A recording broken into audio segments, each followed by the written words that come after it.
Well, it is April 11th, and NOAA just recently updated their ENSO forecast to say that we're heading towards a La Nina, likely, which is good news, I think, for global climate in general. But it did give me an opportunity to address this recent piece by James Hansen and his collaborators there, talking about the main drivers of recent warming. Now, this is kind of just reiterating what the previous Hansen paper was about, which is largely he's saying that because of the decrease in aerosols, especially in these regions, especially sulfate from ships, because of that, basically starting, in the 2010s, that is kind of the main thing that's responsible for the more recent uptick in increased temperatures. Now, I think he makes a strong case for it, and I do agree in general. But he spends a lot of the time downplaying the role of the recent El Nino in favor of that argument, basically just saying that the balance of warming is more on that side and less on the El Nino side. Now, I think that they are both in play. I would just personally shift the balance more towards El Nino, especially for the warming we've seen in the past year, the super anomalous records that we've seen. So there are a lot of good displays here that kind of show how absorbed solar radiation has changed in recent years according to latitude. And then there's a difference in sea surface temperature in recent years, according to latitude. But this graphically doesn't tell the whole story, right? Because this is latitude, but this, what we see here, is not longitude, right? This is time, 1990 through the present. Now, it's really important to understand that the sea surface temperature that you're seeing averaged at different latitudes are different amounts of sea. Now, that's going to come into play a little bit more later on as I discuss this, but when we're taking into account average sea surface temperatures, and he's focusing on the area between 30 degrees and 60 degrees in latitude. So take into account that we're talking about mainly North Pacific and North Atlantic in the northern hemisphere.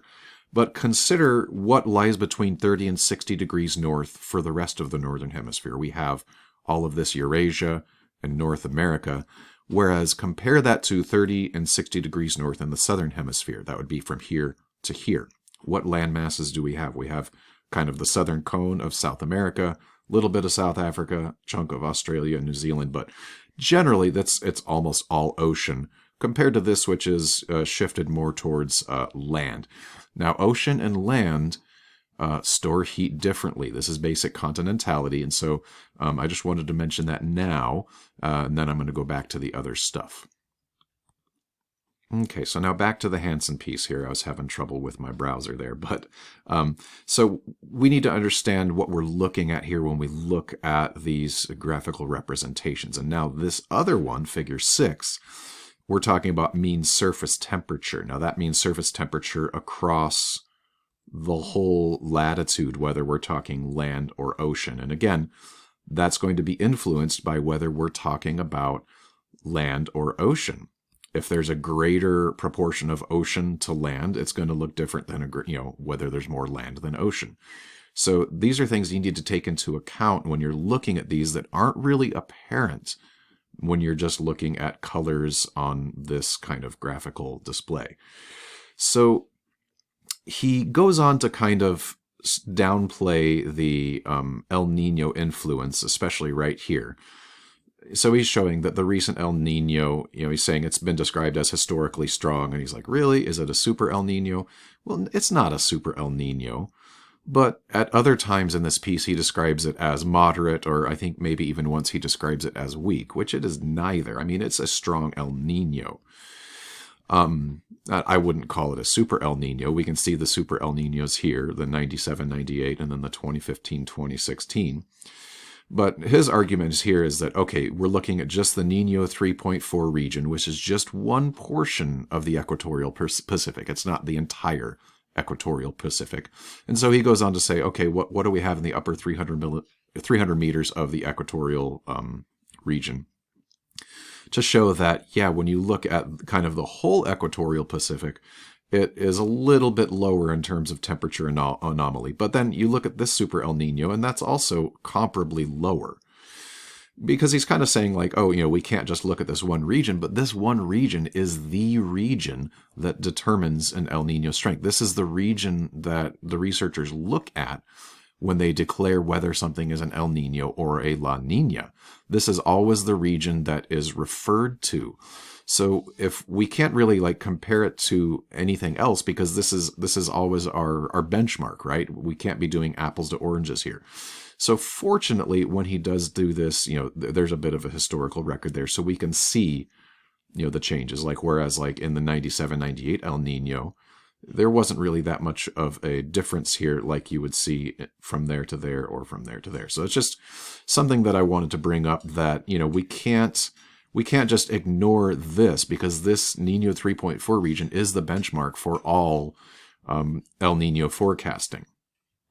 And down here, just below that is what I was referring to earlier. He's like, okay, this confirms that this El Nino we're talking about now is only moderate. Then he goes down to say, even though the current El Nino is weak. And it's like, okay, is it weak? Is it moderate? Is it strong? Well, I mean, let's see. We've got, come on, change tabs here. So this is basically the entire El Nino record. And this is, again, the Niño 3.4 region. This is all of our El Nino records focus on the Niño 3.4 region. So if we look at the most recent one, which is down here at the bottom, we get, a maximum anomaly of like 2 degrees Celsius, right? But we have plenty of other El Ninos that we could say like, okay, let's look at right here, 91, 92. Okay, this is definitely an El Nino. Okay, maximum anomalies of like 1.6, 1.7. That's probably, we'll call that moderate, right? I mean, it's definitely this, one of the top 5 El Ninos in the past 50 years, what we're having now. It's definitely strong when you compare it to these other El Ninos like 86, 87. I mean, there's been plenty of El Ninos that are weak and moderate, and this is not one of them. And again, we have to use the same metric when we're comparing here. So like we've got this 1957-58 El Nino. It's stronger than that one. There was an early 50s El Nino, I think, that was also quite strong. But the point is that we're in, or I should say we are coming out of, a legitimately strong El Nino. It's not like a super El Nino, but it is not weak or moderate as Hansen is trying to imply. And my final issue with the piece comes on page 10 here, where he brings up figure 5 again, the zonal mean sea surface temperature, 12-month running mean. That means it's kind of smoothed out, right? Between, winters and summers get kind of smoothed out into an annual mean. And he brings it up again, and he's talking about the obvious interpretation of figure 5 allows us to dispense with the notion that new climate physics is required or whatever. But what I really object to here is he goes on to this section called the point of no return, talking about tipping points.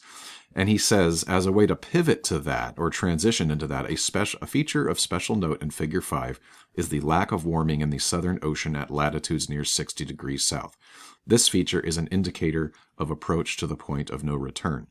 No, it is not. Okay, but again, we have to think about the fact that what we see at 60 degrees north and what we see at 60 degrees south are not comparable. We're talking apples and oranges here.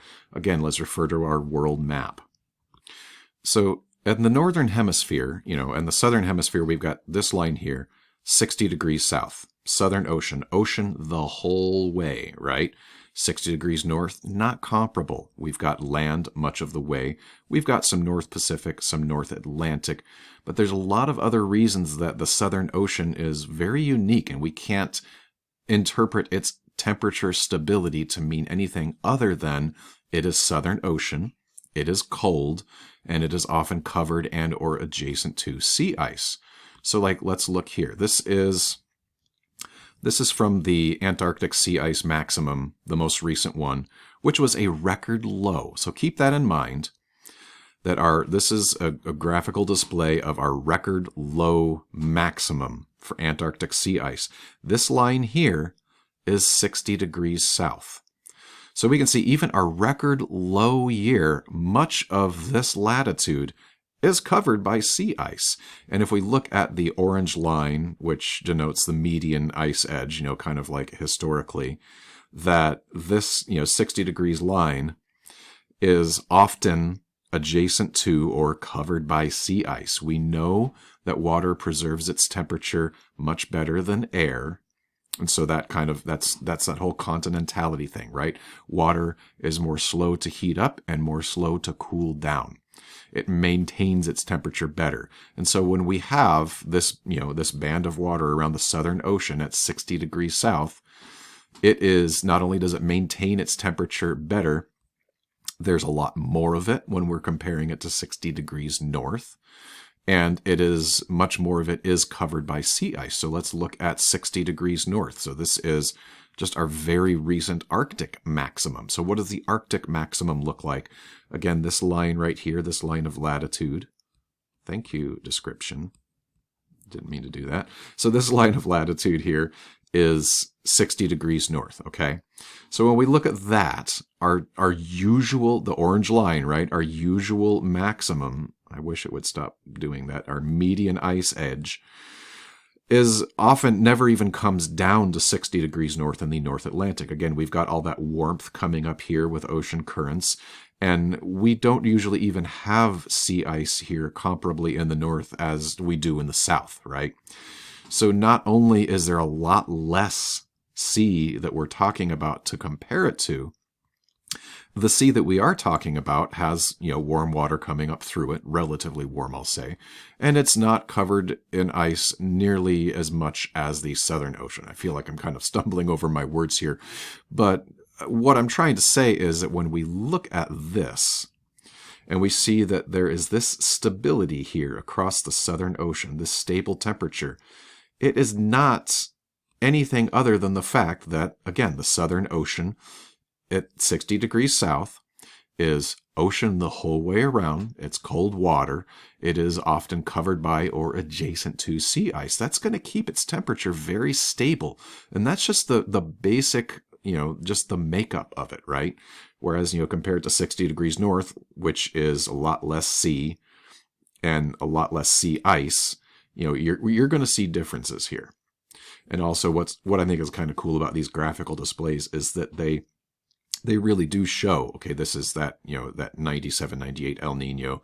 This is the 2015, 2016. And we can see even here, we've got similar, that temperature anomaly is pretty close here when we're averaging kind of across the sea surface at that latitude. So that's just something of interest. And to kind of bring it back to what we're talking about now, this is like our sea surface temperature anomaly for yesterday. And we do see some negative anomalies happening here in the equatorial Pacific. And I do agree with the NOAA people that they're the experts in this, not me, but they're the ones that say, yes, we're heading towards La Niña. Sounds good to me.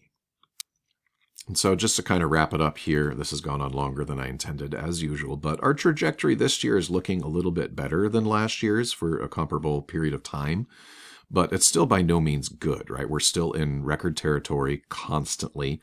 We can expect to see things decrease. I mean, they always kind of decrease around now. How far are they going to go down? I don't know. Let's hope for the best. But just to kind of summarize what I'm saying, yeah, everybody says, not everybody, but at least NOAA says we're heading into a La Niña, which is good. But, what we're talking about here is what is responsible for the record warmth in the past year. Well, I mean, we see our sea surface temperatures have been literally off the charts, and we know that those have an influence. So while I agree with Hansen that, obviously the decrease in aerosols since the 2010s is hugely influential, but when we're talking about the anomalous temperatures that we've seen since last year, I think that we should not be downplaying the role of El Nino, because even though it's not a super El Nino, it's sitting on top of a higher baseline. And so, it's the extra added warmth we're getting from El Nino is, expressing itself. And I'm hoping that once La Nina comes and takes hold, that we'll see a decrease, but still, we're higher than we need to be. So, let's do what we're supposed to do and, simplify, lower our carbon footprint, all that good stuff. I'm about to hit my 15-minute max. So thank you all for listening.